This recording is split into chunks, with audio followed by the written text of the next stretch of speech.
Hi friends, இது சற்றே நீண்ட பதிவு தான்.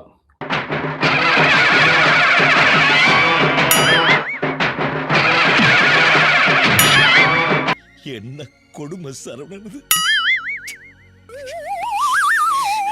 காரணம், ஒரு மூணாவது மனுஷியோட ஒரு மூன்றாம் தரமான ட்வீட். தன்னை விமர்சித்த நடிகர் பார்த்திபனுக்கு நடிகை த்ரிஷா மறைமுகமாக சமூக வலைதளத்தில் தனது கண்டனத்தை பதிவிட்டிருக்கிறார். ஒரு மூணாவது மனுஷியோட ஒரு மூன்றாம் தரமான ட்வீட்.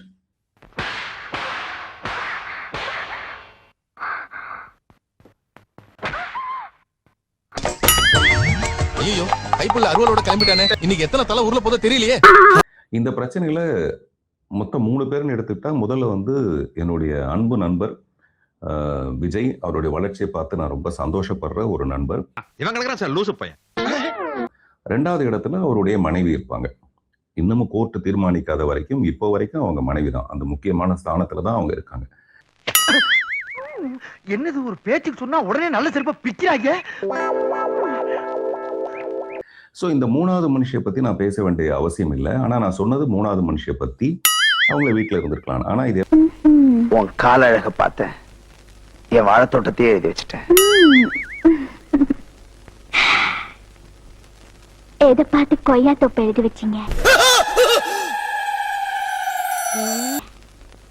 இந்த குறும்பு தானே வேணாங்கிறது உனக்கு. என்னுடைய செயலுக்கு அவங்க கருத்தை தெரிவிக்க கூடாது, எதிர்ப்பு தெரிவிக்க கூடாதுன்னு நான் சொல்லலை. ஆனா சமீப காலங்கள்ல அவங்கள பத்தி வந்த கொச்சையான, மிக அசிங்கமான நிறைய கருத்துக்கள் இங்க இருக்கு, பொதுவெளியில இருக்கு. அவருடைய கட்சி யார் பேர்ல வச்சிருக்காரு? திரிஷா பேர்ல. திரிஷா, விஜய், அப்புறம் இன்னொன்னு கோவாக்கு கல்யாணத்துக்கு போனாரு, அந்த பொண்ணு பேர் என்ன? அவங்க பேர் கீர்த்தி சுரேஷ். கீர்த்தி சுரேஷ். பென்சில் எடுத்து பாரு, கரெக்டா செக். எம்ஜிஆர் ஜெயலலிதா வச்சிருந்தாருலங்க, அது மாதிரி எங்க தலைவர் விஜய் த்ரிஷா வச்சிருக்காரு. எம்ஜிஆர் ஜெயலலிதா கட்சியில வச்சிருந்தாரு, விஜய் கட்சியில வச்சிருக்காரு, த்ரிஷாவை எங்க வச்சிருக்காரு? இப்பக்கி பிரைவேட்டா வச்சிருக்காருங்க. அப்புறமேல அதிகாரப்பூர்வமா வச்சுப்பாருங்க. ஒரு கட்சியோட தலைவர் உட்பட அவங்கள பேசின விஷயங்களுக்கு, விமர்சனங்களுக்கு எல்லாத்துக்குமே அவங்க பதில் சொல்லியிருந்தாங்கன்னா நான் இதை வரவேற்றிருப்பேன். முதல்ல வீட்டுல இருந்து வெளியே வரணும். திரிஷா விட்டு இருந்து முதல்ல வெளியே வந்தா தான் முதல்ல எல்லாமே நடக்க முடியும்.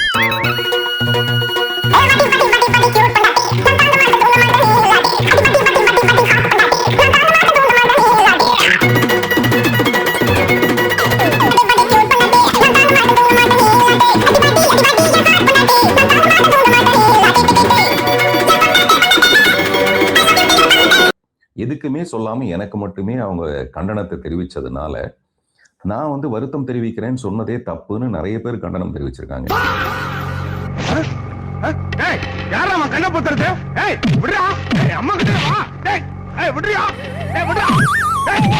நீங்க ஏன் சார் அதுக்கு வருத்தம் தெரிவிக்கணும்? நீங்க அதை மன்னிப்பு கேட்கணும். அதுல நிறைய குரூப் ஆரம்பிச்சிருக்காங்க. வி ஸ்டாண்ட் வித் பார்த்திபன் ஒரு ஹேஷ்டேக்ல ஆரம்பிச்சிருக்காங்க. அந்த நண்பர்கள் எல்லாருக்கும் நன்றி, என்னுடைய மனமார்ந்த நன்றிகள். Once again, thank you so much. காரணம், இது என் நன்மைக்கு பக்கத்துல நீங்க இல்ல, உண்மைக்கு பக்கத்துல இருக்கீங்கன்றதுக்காக நான் உங்களை பாராட்டுறேன். ஃபேண்டாஸ்டிக். அதுல என்ன உண்மை? என்ன உண்மைனா,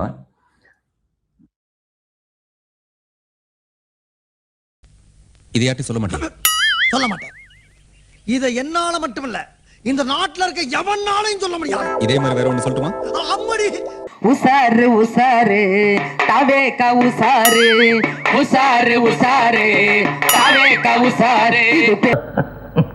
பாட்டாவே படுத்திட்டியா? அப்ப நானும் முதல்ல கண்மணி சொன்னேன்ல, இங்க பொன்மணி போட்டுக்க. பெரியாரு ஸ்டிக்கர் ஒட்டி கமலாலயம் போகும் காரு. அதான் உசாரு உசாரு தாவேக உசாரு. அதேதான் பிரமாதம். கவிதை படி. விருப்ப மனு கொடுத்தவர்கள் அனைவரிடமும் நேர்காணல் நடத்தாமல் உத்தேச வேட்பாளர்களை பட்டியலிட்டு 60 நபர்களுக்கு மட்டும் முதற்கட்டமாக இன்று நேர்காணல் நடைபெற இருக்கிறது.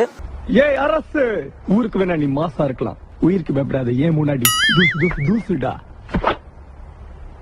ஒரு தடவை முடிவு பண்ணிட்டேன், என் பேச்ச நானே கேட்க மாட்டேன். அப்படி பாடு பாடு பாடு. இன்னும் கொஞ்சம் வேணுமா? எப்படி சார்? ப்ளீஸ் சார், ஒரு தடவை சான்ஸ் கொடுங்க சார்.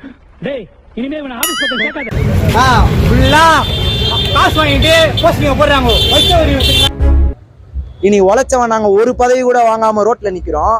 ஆனா இன்னைக்கு வந்தவனுங்க 2-3 பதவி. உழைச்சவனுக்கு தான் பதவின்னு சொல்லிட்டு தலைமையே சொல்லுது. ஆனா யாருக்குமே உழைச்சவங்களையும் இங்க பொறுப்பே தரல.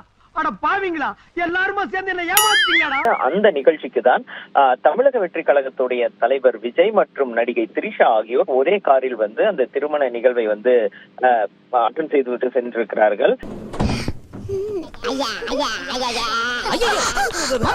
என்னையா என்ன கன்றாவி இது? கல்யாணத்துக்கு வந்த இடத்துல இப்படி தெரியற? ஒரு பெரிய மனுஷன் செய்யற வேலையாது? இதுல என்ன பெரிய மனுஷன் சின்ன மனுஷன்? யார் யாது? அத்தை. என்னது அத்தை? அத்தை அத்தையா? உனக்கு ஏது அந்த மாதிரி ஒரு அத்தை? எனக்கு இல்லையா? உனக்கு அத்தை. எனக்கு ஏது அந்த மாதிரி ஒரு அத்தை? நான் லவ் பண்ணா உனக்கு அத்தை தானே. லவ்வா? மேடையில் இருக்கும் சிங்க பெண்கள் உங்கள் அனைவருக்கும் என்னுடைய மகளிர் தின நல்வாழ்த்துக்கள். Happy women's day. ரொம்ப நன்றிங்க. எங்களைட்டே இப்படி பேசுறீங்கன்னா உங்க மனைவி எல்லாம் ரொம்ப நல்லா இருப்பாங்களே, எப்படி இருக்காங்க? அவங்க நல்லா இருக்காங்க. எங்க இருக்காங்க? அவங்க அம்மா வீட்டுல இருக்காங்க. குட்டி சண்டை கோச்சிட்டு போய் எங்க அம்மா வீட்டுல. சண்டை எல்லாருக்கும் வரதானே செய்யும். இல்ல எனக்கு என் பொண்டாட்டிக்கு எங்க அம்மாவுக்கும் ஒத்து வர மாட்டேங்குது. சண்டை போட்டுக்கிட்டே இருக்காங்க. என்னால என்ன பண்றதுன்னு சமாளிக்க முடியல. சரி அப்படின்ட்டு அம்மாவை அனுப்பிட்டேன். அப்ப மொத்தத்துல வாழ்க்கையில ஃபெமினிசமா எதுவும் பண்ணல, பேச்சுல மட்டும் பேசிக்கிட்டு கமெண்ட் போடுறேன் எல்லாம் பண்றேன். நான் ஃபாலோ பண்றேன். கமெண்ட் போட்டா போதுமா? ஃபாலோ பண்றேன். இங்க பாரியா, உமன்ஸ்க்கு ஏதாவது பண்ணணும்னா அது உன் வீட்ல இருந்து ஆரம்பி, அதுக்கப்புறம் நாட்டுக்கு வரலாம். புரியுதா? வெளிய தெரியுற மாதிரி இருக்குல்ல. வெளிய தெரியுமா இருக்கு. ஷோ ஆஃப் பண்றதுக்கு பண்ணிக்க தெரியும். இதெல்லாம் பொழப்பு. தளபதியோட கார் வந்தாலே 100 பேர் எவ்வளவு பேரு பின்னாடி வந்துகிட்டே இருக்காங்க. அப்ப அவருடைய காரை பார்த்தா பின்னாடி வருவாங்க. அதனாலதான் த்ரிஷா அவங்களுடைய கார்ல அவர் பயணிச்சு வந்தாரு. அம்மா தயவு செஞ்சு மன்னிச்சிருங்கம்மா, என்னை மன்னிச்சிருங்க. நான் பொம்பளை ரொம்ப மதிக்கிறேன். ஆனா இப்போ எனக்கு வேற வழியே இல்லம்மா.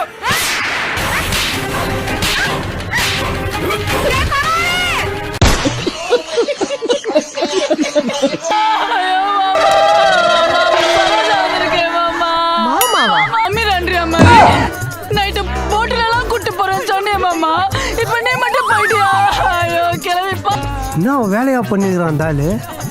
சிங்கிள் பெட்ரூமே நம்ம சிங்கடிக்கிறோம். தலைவன் ட்ரிபிள் பெட்ரூம் வச்சு டிப்டாப்பா வாழ்ந்துருக்கிறானே. மாப்பிள்ள நாரடி, பொண்ணு ரெடி, ஐயர் ரெடி, தாலி ரெடி, எல்லாம் ரெடியா இருக்கும்போது எந்த கும்பனால இந்த கல்யாணத்தை நிறுத்த முடியாது. மரியாதையா போயிடு. போறேன். இந்த கல்யாணத்தை நிறுத்திட்டு போறேன். பாப்பா பாப்பா.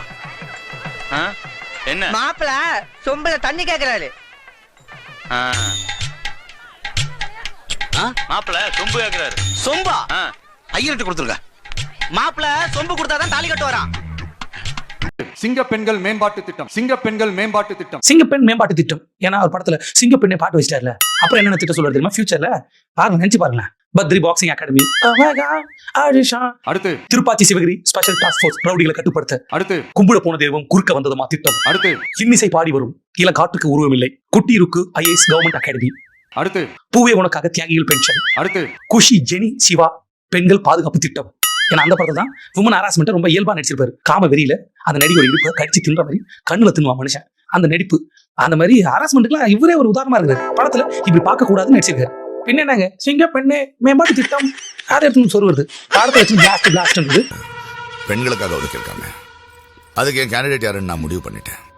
நீங்க யார நினைச்சிட்டு இருக்கீங்கன்னு தெரியும். உங்க வசதியை விட கட்சியோட எதிர்காலத்தையும் நினைச்சா நல்லது. கட்சியோட நிதி சொல்லுங்க மட்டும் நாங்க பதவிக்கு வேற ஆளா? ஏய், யார்கிட்ட பேசிட்டு இருக்கேன்னு தெரியுதா? தெரியும் தெரியும்.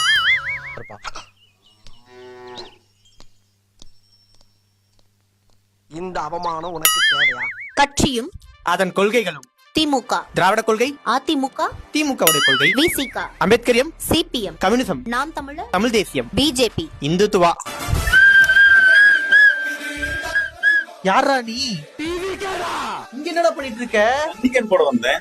உன்னோட கொள்கை தான் என்னடா? எல்லாரும் சொல்லுவாங்க கொள்கை தெரியுமா, அதுவா இதுவான்வாங்க. எங்களுக்கு தெரிஞ்சதெல்லாம் தலைவர் தளபதியா. விஜய் அவர் பொண்டாட்டியே பாத்துக்காதவருங்க. அவரு பெண்ணை பத்தி பேச என்னங்க யோகியதை இருக்கு? அவரு பொண்டாட்டிய அவரு முதல் பாத்துக்கினாரா? அவர் பெத்த புள்ளிங்களை 27 வருஷம் ஒரு பெண்ணோட குடும்பம் நடத்திட்டு அந்த பெண்ணை விட்டுட்டு இன்னொருத்தையோட வாழற அவனுக்கு இந்த நாட்டு முதலமைச்சர் ஆக்கிறதுக்கு என்ன தகுதி இருக்குங்க? எது? அதுக்கு என்னப்பா? வேணா ரைட் விடு. இந்த கிளி கிளிக்கிறாள் எந்த ஒரு காரியா இருப்பா? Chandrakumar IFS, Masilamani MBA. நம்மாளு தேவராஜ் IPS போட்டோ வச்ச மாதிரியே பக்கத்துல போலீஸ் ரவி IPS போட்டோ வரும். Valaiyapathi first year BCom 2009. இந்த மாதிரி சாதிச்சுட்டு போட்டோ வைக்கிறதுலாம் யூசுவல். போட்டோ வச்சுட்டு சாதிக்கிறது தான் டிஃபரெண்ட். ஏதாவது வளையாபதிக்கு எதை செஞ்சாலும் சம்திங் டிஃபரெண்டா இருக்கணும். சாப்பிட்றதும் எல்லாரும் மாதிரி யூஸ்வலாக வாயில தானே, இல்லை அதுவும் டிஃப்ரெண்ட்டா? அவன் இவ்வளவு பேசுறானே, விஜய் வந்து ₹1 கொடுக்க போறது இல்ல, அவங்க வீட்டை ஒண்ணு கவனிக்க போறது இல்ல. அவன் பேசுறதே வேஸ்ட். அவன் ரொம்ப தலைமை பேசுறான். ஆனா இது விஜய் தலை ரசிகர் பார்த்தான்னு வச்சுக்கேன், அவன் ஆள் எடுத்தா இல்லாம ஆக்கிடுவாங்க. தளபதி மட்டும் தானே அவன் இவ்வளவு பேசி பிச்சை எடுப்பான். அவன் பேரை சொல்லியிருந்தா நாய் கூட மதிக்காது. அவன் பேரை சொன்னா இவன் வந்து எப்படிதாம்மா எந்த படம் ஓடும், விஜய் எது நச்சுக்கிறான், விஜய் பீப் இல்லைனா எது இல்லைனா பாத்துக்கிட்டு தான் வேலை. இந்த காலத்துக்கும் இந்த குச்சி சிப்ஸை துண்ணா அப்படி பண்றான் குறை சொல்லதான் பீப் என்ன விட முடிச்சு பார்ப்பான் இவன். இந்த தலை பெஞ்சிடான் பார்த்தா முயற்சியோட வருவான், ரேஸ் ஓட்டி வருவான். சோ விஜய் துண்றான், அது துண்றான், இவன் துண்ண மாட்டான். விஜய் பீப் இவன் பேர் மாற மாட்டான்.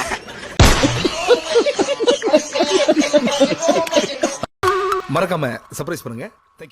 நெக்ஸ்ட் மீட் பண்றேன். ஒரு பிக்கிங்